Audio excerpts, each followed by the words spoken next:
పెంటయ్య, ఎర్రయ్య, తొక్కయ్య, చంద్రయ్య, మల్లయ్య, నల్లయ్య, గుర్రయ్య, పిచ్చయ్య, పెంచలయ్య, కాకమ్మ, మురికమ్మ, జోగిని, వెలయాలిని, మాతంగి, పాచమ్మ, పిచ్చమ్మ, మల్లమ్మ, గోదయ్య, మోగయ్య, ముద్దోడు.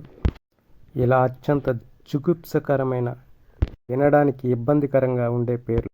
చూస్తే పిచ్చోడు, మెంటలోడు, ఎర్రుళ్లాగా ఉండే పేర్లు ఉండేవి.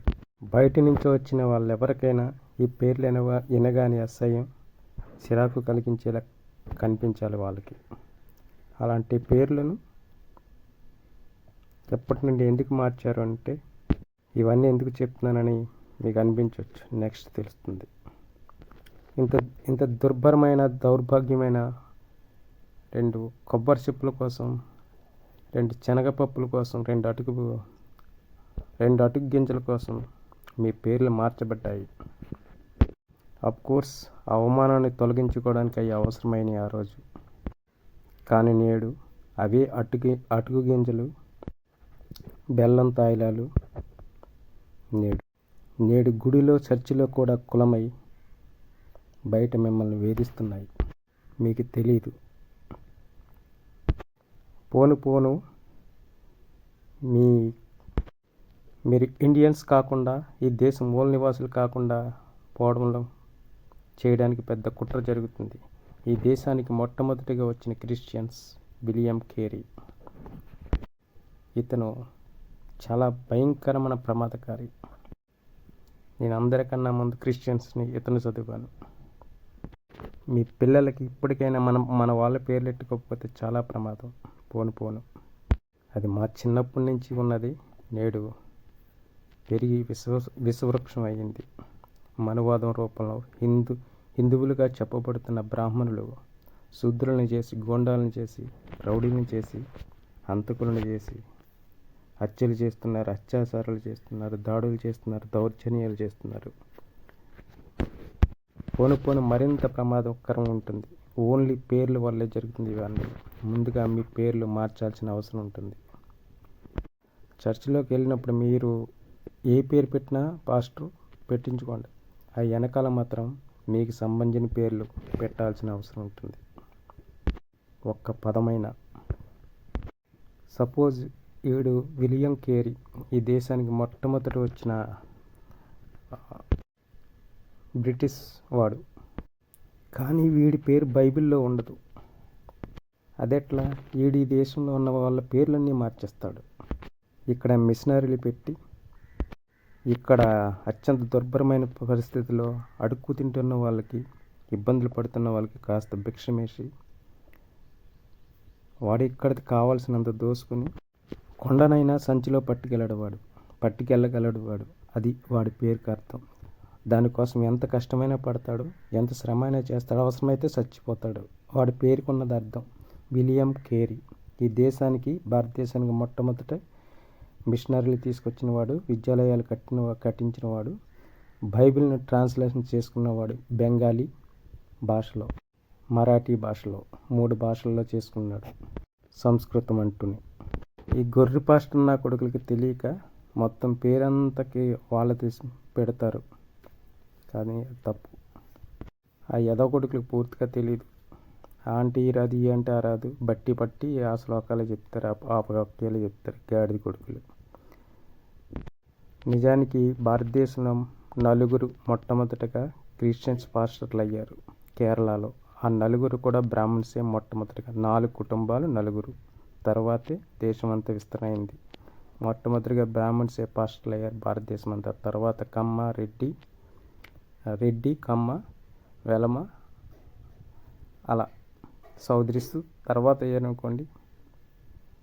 తర్వాతే ఎవరైనా ఎస్సీ, ఎస్టీ, బహుజన, శూద్ర, దళితులు. ఇప్పుడు బహుజనులకి తర్వాత దళితులకు వచ్చింది పాస్టర్స్.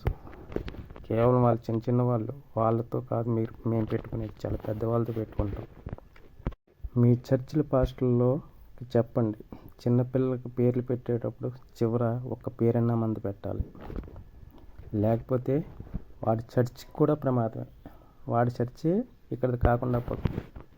అంటే మీరు ఈ దేశం కాదు అని చెప్పించడానికి ఆ రోజుల్లో పేర్లు మార్చారు వాళ్ళు. William Carey. విలియం అంటే ఒక కొండని, అంటే కేరీ అంటే క్యారీ చేసుకుని పట్టుకుపోతున్నా, ఒక వస్తువుని దేంట్లోనైనా పట్టుకుపోతాను, దానికోసం ఎంత కష్టపడుతున్నా అనే వాడు అర్థం. మరి మన పేర్లకి అర్థాలు ఏమున్నాయి? వాడు అక్కడ పేర్లు ఇక్కడ పెట్టుకుంటున్నారు.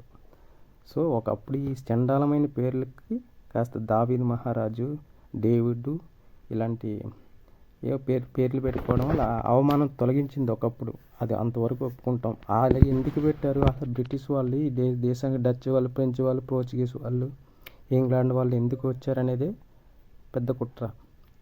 ఇది తీసుకొచ్చిందే బ్రాహ్మణ్స్, మీకు తెలియదు. వాళ్ళకి అవసరం వస్తే ఏదైనా చేయగలుగుతారు, మరలా ఏదైనా ఎయిమ్స్ అయినా చూపిస్తారు, ఎంతమందినైనా చంపుతారు. వాళ్ళకి ఇప్పుడు అవసరం అడ్డొచ్చింది, సర్చ్లు తొలగించాలనుకుంటున్నారు కాబట్టి రకరకాల యాక్టులు తీసుకొచ్చారు. సోషల్ సెక్యులర్ అనే పదాన్ని తీసేస్తున్నారు. ఇందిరాగాంధీ పెట్టింది అది.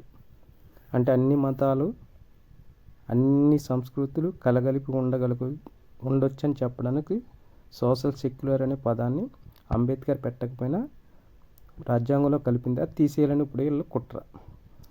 అంబేద్కర్ ఎందుకు పెట్టలేదంటే మొత్తం టోటల్గా ఆ వ్యవస్థనంతా ఉంచాడు దాంట్లో, రాజ్యాంగంలో ఆర్టికల్ 25 ప్రకారం.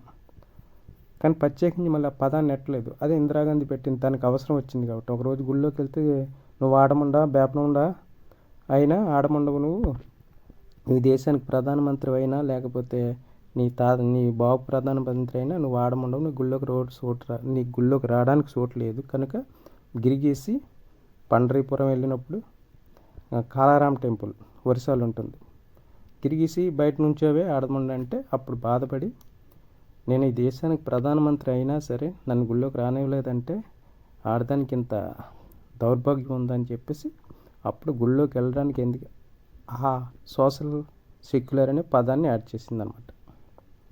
అందుకు కానీ మొన్న ఒకసారి ఇందిరాగాంధీ ఫోటో ఎందుకు పెట్టానంటే, ఒక ఫోటో పెట్టానంటే తర్వాత వాళ్ళ కోసం చరిత్ర చెప్తానని చెప్పడానికి.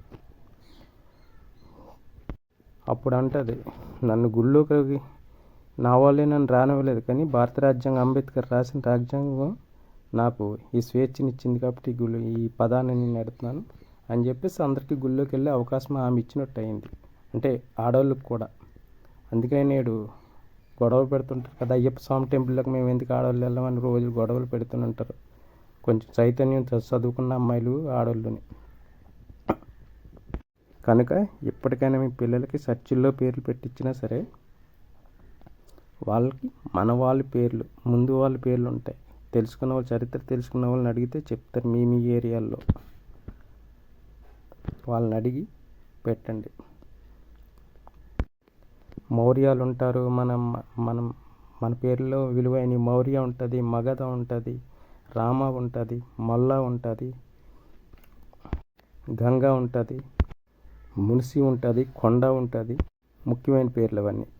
భాస్కర్ ఉంటుంది, నాగార్జున ఉంటుంది, తక్షణ ఉంటుంది, కేత ఉంటుంది, కేదార్ అంటారు కదా అది, నందకేశ ఉంటుంది, నందకేశవర్మన్, సూర్యకేశవర్మన్, చంద్రకేశవర్మన్, నందికేశవర్మన్, నరసింహకేశవర్మన్, తక్షకనాగ, చివరికి ముసలి అంటారు చూడండి, ఆ పేరు కూడా చాలా ఉన్నతమైన పేరు, మన పురాతన నుంచి వస్తుంది. అదే పేరుని ముసలిగాడు అంటారు కదా, అలా అన్ని గొప్ప పేర్లు. మీ పిల్లలకి కలిపేటప్పుడు చిన్న పదాన్ని అయినా కలిపితేరండి అవసరం. లేకుంటే మీ పెద్దవాళ్ళని అవమానించినట్లే కాకుండా మీరు దేశం వాసులు కాకుండా పోతున్నారు. తర్వాత మీ పుట్టుపూర్వోత్తరాలు అడుగుతారు. అప్పుడు క్రిస్టియన్ పేర్లు పూర్తిగా చెప్పాల్సి వస్తుంది. అప్పుడు ఏమవుతుంది, ఈ దేశం వాళ్ళే కాకుండా పోతారు తర్వాత. సో దాడులు మరింత జరుగుతాయి. ఏదో ఈరోజు హ్యాపీగా గడిచిపోతున్నాం అనుకుంటే కాదు, అసలు కాదు. బయటికి వెళ్ళి చూడండి, ఇదిగో నేను అంబేద్కర్ వాదిని, లేకపోతే నేను క్రిస్టియన్ అని ఓపెన్గా చెప్పుకోగలుగుతావు. నువ్వు ఎక్కడన్నా ఎవడన్నా దాడి చేస్తున్నాడంటే అప్పుడు నోరు మూసేస్తావు. నేను క్రిస్టియన్ అని గర్వంగా చెప్పలేవు, ఎందుకంటే వాడు తిరగబడతాడు. ఇది హిందూ దేశంలో, నా దేశంలో నీకు చోటు లేదంటాడు. నోరు నేనేం చెప్తే దీని అంటాడు. ఏం చేస్తారు ఇప్పుడు? బయట అంతా కులోన్మాదులు తిరుగుతున్నారు, మతోన్మాదులు, అనువాదమై గూండాలు, రౌడీలు. సో చర్చిలో కూడా కులం ఉన్నది. వాళ్ళ పేర్లు వాళ్ళు బైబిల్లో పేర్లు బైబిల్లో ఉన్న వాళ్ళు పెట్టుకోరు, వాళ్ళ వంశం పేర్లు పెట్టుకుంటారు. బైబిల్లో ఉన్నవా బైబిల్ గురించి మోసేవాళ్ళు బైబిల్ వంశం పేర్లు పెట్టుకుంటారు, వాళ్ళకి వంశం ఉంటుంది. ఎగ్జాంపుల్ బిల్ కింటన్ అంటే వేలేవాడు అని అర్థం. సో బిల్ అనే పేరు బైబిల్లో ఎక్కడ ఉండదు, కానీ ఆడికి బిల్ క్లింటన్ అలా అనమాట. భారతదేశానికి అది ప్రపంచమంతా బైబిల్ మోస్తారు, వాళ్ళు బైబిల్ని ప్రచారం చేయమంటారు, కానీ ఆడి పేరు బైబిల్లో ఉండదు. సో స్లావరీని బానిసల్ని చేసుకుని మన వాళ్ళ చేతే మనకు కత్తిచ్చి నరికిస్తానంటుంటాను చూడు, అలాగే మన వాళ్ళ చేతే మన పేర్లు మార్పిస్తున్నారు, మనపై దాడులు చేయించేది పై వాళ్ళు. ఎందుకంటే అనువాదాలు ఈ పుస్తకాలు అన్నీ అనువాదం చేసుకున్నది వాళ్ళకు అనుగుణంగా మన పేర్లు మార్చేసి ప్రతి పాస్టర్ చచ్చిపోవడానికన్నా రెడీ అవుతాడు, కానీ క్రిస్టియనిటీని మోస్తున్నాడు కదా. అంటే విదేశాలకి అతను శ్రమను ఎంత ఇస్తున్నాడు, అతను వాయిస్ని ఎంత ఇస్తున్నాడు, 24 గంటలు మురుగుతూనే ఉంటాడు. మేము మురుగుతున్నాను అని అనొచ్చు, కానీ అతను కష్టపడుతున్నాడు కదా. ఆడొక్కడే బతికేస్తున్నాడు అంటే ఆ డబ్బు అంతా ఎట్టుకెళ్ళి ఎక్కడో దాస్తాడు, వాడికి తెలియదు అది ఎందుకు ఉపయోగపడుతుందో ఫైనల్గా. సో చిన్న చిన్న పాస్టర్లు కాదు, బాగా పెద్దవాళ్ళ గురించి నేను చెప్తున్నాను. ఆ పాస్టర్ ఒక్కటేనా తిరుగుతుంటున్నారు, రోడ్ అంతా బైబిల్ ప్రసారం కోసం తిరుగుతున్నారు, ఎంతమందిని కొడుతున్నారు, అయినా తెగించి తిరుగుతున్నారంటే ఎంత గట్స్ కావాలి వాళ్ళకి. ఎందుకంటే వాళ్ళందరూ మూల నివాసులు, వాళ్ళ పేర్లు కానీ వాళ్ళ చరిత్ర కానీ వాళ్ళకి తెలియకుండా పోతుంది. గుడి కులోన్మాదులను చేసి కబ్జా చేసింది ప్రతి చర్చిలో. మీరు చర్చికి వెళ్ళకండి అని అనట్లేదు, పేర్లు పెట్టుకోవద్దు అని అనట్లేదు. చివరో ఎక్కడో దిక్కున మీ పేరు కాస్తనే లేకపోతే మీ తర్వాత మీ చరిత్ర కాదు కదా, మీకు గోరీలు కూడా ఉండవు, గుర్తుపెట్టుకోండి. సమాధులు కూడా ఉండవు. ఇక్కడి నుంచి అందరినీ కాల్చేయమని చెప్తున్నారు, కప్పెట్టొద్దు అంటున్నారు. అప్పుడు ఏం చేస్తారు? అయిపో మా సంప్రదాయం అంటే కుదరదు, ఎందుకంటే ఇది హిందూ దేశం రా, నీకు కాదు, మూసుకుని పో అంటాడు. అప్పుడు సంకనాకాలు ఒక్కొక్కడని చెప్పండి మీ పాస్టర్లకి.